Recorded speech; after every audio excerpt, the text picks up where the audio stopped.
Hello everyone, আজকে আমি নিয়ে চলে এসেছি মোচার ফুলের ঝাল। মোচার ফুলের ঝালের জন্য আমাদের লাগবে 3 চামচ বেসন, 2 চামচ চালের গুঁড়ি, সামান্য লবণ, জিরা গুঁড়ো, হলুদ গুঁড়ো, শুকনো লঙ্কা গুঁড়ো এবং সামান্য কালো জিরা দিয়ে ভালো করে একটা ব্যাটারের মতন বানিয়ে নেব। ব্যাটারের মতন বানানো হয়ে গেলে আমরা সেদ্ধ করে রাখা মোচার ফুলগুলোকে ব্যাটারে চুবিয়ে গরম তেলে ছেড়ে দেব। বড়াগুলো ততক্ষণ অবধি ভাজতে হবে যতক্ষণ না লাল লাল হয়ে যাচ্ছে। লাল লাল হয়ে আসলে আমরা একে একে বড়াগুলোকে তেল থেকে তুলে নেব। এই বড়াগুলো কিন্তু শুধু শুধুও খাওয়া যায়, আবার তরকারি দিয়েও খাওয়া যায়। এরপরে একটা কড়াইতে সর্ষের তেল গরম করে পেঁয়াজ কুচি দিয়ে ভালো করে লাল লাল করে ভেজে নেব। ভালো করে লাল লাল করে ভাজা হয়ে গেলে আমরা অ্যাড করে দেবো আদা এবং রসুনের পেস্ট।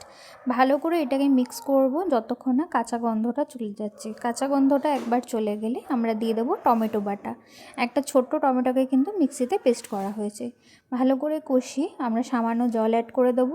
জলটা দিয়ে অ্যাড করব নুন, হলুদ গুঁড়ো, লঙ্কা গুঁড়ো, জিরে গুঁড়ো, ধনে গুঁড়ো এবং সামান্য পরিমাণে চিনি দিয়ে ভালো করে জিনিসটা আমরা কষিয়ে নেব যাতে মশলার কাঁচা গন্ধটা চলে যায়। মশলার কাঁচা গন্ধটা চলে গেলে অ্যাড করে দেব গরম মশলার গুঁড়ো। গরম মশলা গুঁড়োটা অ্যাড করার পরে ভালো করে নাড়াচাড়া করে নেবো। আবার 2-3 মিনিট দিয়ে অ্যাড করে দেব সামান্য পরিমাণে জল। যতটা ঝোল খাবেন সেই হিসাবেই দেবেন। বড়াতেও কিন্তু সামান্য জল টানবে। বড়াগুলো দিয়ে ঝোলটা ফুটে গেলে সুন্দর করে নাড়াচাড়া করে সামান্য 2 থেকে 3 মিনিট ঢাকা দিয়ে রেখে দিলে আমাদের বড়া কিন্তু ready. Thank you for watching everyone. Please like, share and comment.